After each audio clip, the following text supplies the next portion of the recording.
अस्सलाम वालेकुम। मैं आपके साथ फिर से डिस्कस करने आ गया हूँ DSC 2025 का। ये 3 क्वेश्चंस जो हर किसी को आ रहे हैं अपने दिमाग में। तो सबसे पहला क्वेश्चन है, वाई टू स्टार्ट अर्ली? हम जल्दी क्यों स्टार्ट करें?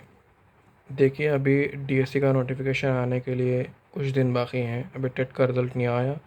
टेट का रिज़ल्ट आने के बाद फरवरी के एंडिंग तक DSC का नोटिफिकेशन आने के इम्कानात हैं अकॉर्डिंग टू कैलेंडर। लेकिन अभी से हम तैयारी क्यों शुरू करें, ये अगर सवाल आपके मन में आ रहा है तो आप एक बात जान लें कि अगर आप अभी से स्टार्ट करेंगे, 2 घंटा करके डेली बैठेंगे, तो आगे जाके फिर नोटिफिकेशन आने तक आपको एक हैबिट बनेगी। फिर आपको पढ़ने में आसानी होगी। नोटिफिकेशन आने के बाद 4 से 6 घंटे बैठ के पढ़ सकते हैं। अगर नोटिफिकेशन आने का इंतज़ार करेंगे और नोटिफिकेशन आने के बाद बैठेंगे तो फिर जब भी आपको हैबिट बनाने में मुश्किल होगी, फिर आप हैबिट बनाने के चक्कर में टाइम ज़ाया करके जैसे ही इम्तिहानात करीब आ जाएंगे, सिलेबस स्किप करना शुरू कर देंगे। उसके बाद सब्जेक्ट स्किप करना शुरू कर देंगे। जो आसान है वो करेंगे, अगेन सेम पहले जैसा जो लास्ट DSC में गुजरा, सेम अभी भी वही हालत पे जाके अटक जाएंगे। तो अगर उस चीज़ से बचना है तो अभी से स्टार्ट करिए, as soon as possible, as early as possible. तो सबसे पहला सवाल वो था कि अभी जल्दी स्टार्ट क्यों करें। दूसरा सवाल है, हाउ टू मैनेज रिसोर्सेस। तो यहाँ पे देखिए, DSC के लिए प्रिपेयर करने में आपकी सबसे ज़्यादा, आप अगर सिलेबस देखेंगे और PYQs देखेंगे, हमारे दो चीज़ें इंपॉर्टेंट हैं। एक तो है सिलेबस और दूसरा है PYQs, प्रीवियस ईयर पेपर्स। तो अगर आप दो चीज़ें देखेंगे तो आपको ये मालूम होगा कि दोनों में कॉमन चीज़ आपको आसानी से पढ़ने के लिए एक ही मिलेगी कि SCERTs। ये चीज़ आपको समझ आएगी कि दोनों को कवर करने वाली एक ही चीज़ है, SCERTs। ये पब्लिशर्स देखो, वो पब्लिशर्स देखो, ये बेकार बातें हैं, बनाते होंगे लेकिन तेलुगु मीडियम में मिलते आपको, फिर उसको तेलुगु से आप उर्दू में ट्रांसलेट कर करके पढ़े तक आपका टाइम निकल जाता। तो आपको अगर जल्दी से शुरू करना है और अच्छा एक कंटेंट चाहिए, अच्छा मजबूत कंटेंट चाहिए, तो आप SCERTs पे रिलाई करिए, आपको कामयाबी ज़रूर मिलेगी। और more important thing for SGT people, 6, 7, 8, ये 3 क्लासेस बेहद ज़्यादा इम्पॉर्टेंट है। तो रिसोर्सेज को इस तरह से मैनेज करिए। दूसरी चीज़ ये कि लेक्चर्स, अगर कुछ लोग होंगे जो लेक्चर्स सुन के सीखते हैं, तो आपको एक चीज़ बता दूं, लेक्चर्स सुनने के लिए अगर आप जाएंगे तो ज़्यादा वक्त जाएगा। तो ऐसे किसी सर को देखिए, ऐसे किसी मैडम को देखिए जो कम वक्त में ज़्यादा से ज़्यादा मालूमात आपको पहुंचाएं, उनके लेक्चर्स देखिए। लंबे लंबे लेक्चर सुनने से सिर्फ आपका लेक्चर सुनने में वक्त चले जाएगा और आप प्रैक्टिस करने के लिए वक्त नहीं निकाल पाएंगे। So this is a thing. Second thing, तीसरी चीज़ है, how to make a balance.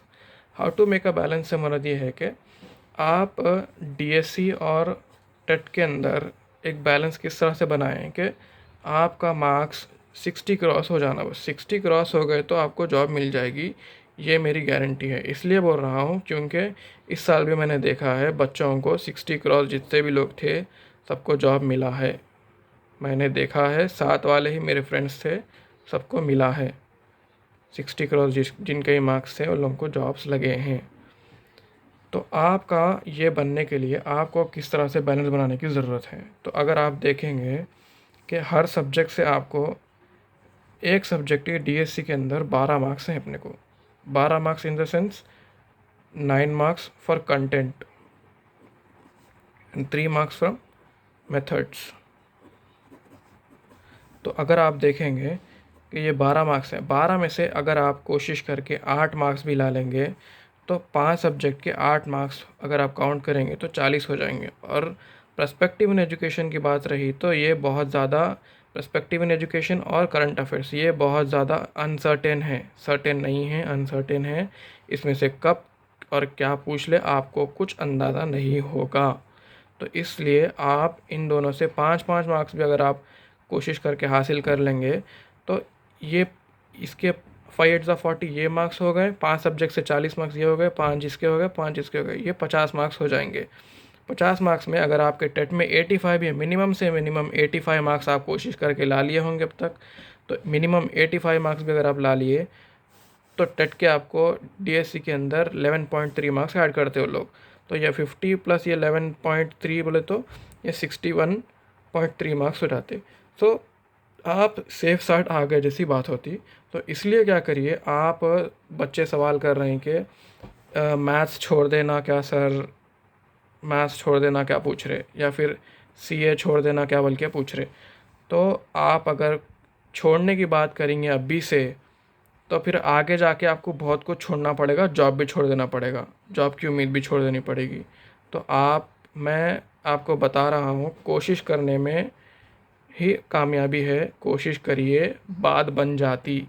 आप कोशिश करके देखिए, आपकी बात नहीं बनी तो बोलिए, कोशिश करिए, बिल्कुल बात बनती। मैं ऐसे भी लोग देखा विद इन 1 वीक मैथ्स का बेसिक्स बनाए, 15 डेज़ में मैथ्स को अच्छे से मतलब कमांड हासिल कर लिए। क्यों? क्योंकि ज़रूरत थी। एग्ज़ाम की ज़रूरत क्या है वो देखिए, एग्ज़ाम की ज़रूरत है कि आप अब मैथ्स सीखना है तो कोशिश करिए और सीखिए। आगे जाके आपको एक फ़ायदा ये होगा कि जो लोग का बायोलॉजी अच्छा है या फिर साइंसेस अच्छा है, उन लोगों को 8 नहीं 10 मिलते, 10 नहीं 11 मिलते 12 में से। जिसका सोशल अच्छा है उनको सोशल में 8 नहीं 10 मिलते, 10 की जगह 11 मिलते। तो इस तरह से आपके मार्क्स आगे जाके 61 से भी ऊपर जाते, 63 64 तक जाते आपके मार्क्स। तो अगर आप 61 क्रॉस कर दिए, 60 क्रॉस कर दिए तो सेफ साइड है रहने के बराबर है। तो इसलिए एक चीज़ इम्पॉर्टेंट है, कोई भी सब्जेक्ट इम्पॉर्टेंट है, ये सब्जेक्ट इम्पॉर्टेंट है, ये इम्पॉर्टेंट नहीं है, बल्कि ये गलत बात है, ये दिमाग से निकाल दीजिए। हर सब्जेक्ट इम्पॉर्टेंट है, इवन उर्दू भी इम्पॉर्टेंट है, इंग्लिश भी इम्पॉर्टेंट है। लैंग्वेजेस को भी आप नज़रअंदाज नहीं कर सकते। ये 5 सब्जेक्ट आपकी चाबी है कामयाबी की। ये 5 सब्जेक्ट आपकी कामयाबी की चाबी है, क्योंकि ये 5 सब्जेक्ट आपको 40 मार्क्स दिलाते। पर्सपेक्टिव इन एजुकेशन आप देख चुके हैं, डीएसए का पेपर बहुत ज़्यादा अनसर्टेन है। जितना पढ़ने के बावजूद भी पेपर में से कहीं कहीं से सवाल आ जा रहे हैं, जिसको आप ढूंढते ढूंढते परेशान हो जाना, बुकों में नहीं मिलता आपको, वैसे क्वेश्चंस आ रहे हैं। तो आप पर्सपेक्टिव इन एजुकेशन और करंट अफेयर्स के पीछे मत रहिए, आप कोशिश करिए कि इन 5 सब्जेक्ट्स में आप अच्छे से कमांड हासिल कर लेंगे, और टेट में मिनिमम से मिनिमम बोल रहा हूँ मैं, कम से कम 85 मार्क्स भी रहे आपके, तो आप आसानी से आगे बढ़ सकते जॉब की तरफ। और जल्दी शुरुआत करिए, मंजिल के करीब जल्दी पहुँचते। देर से करेंगे तो देर लगती, सिलेबस स्किप करना शुरू कर देते। तो अगर आपको मेरी बात समझ आई हो तो स्टार्ट करिए अभी से। न्यूज़पेपर्स में आना शुरू हो गया, 6000 वैकेंसीज आने वाले हैं, तो जल्द से जल्द स्टार्ट करिए। और मेरे चैनल पे मैथ्स के वीडियोस में कंटेंट डालता रहूँगा, इंटरेस्टेड लोग देखते रहिए।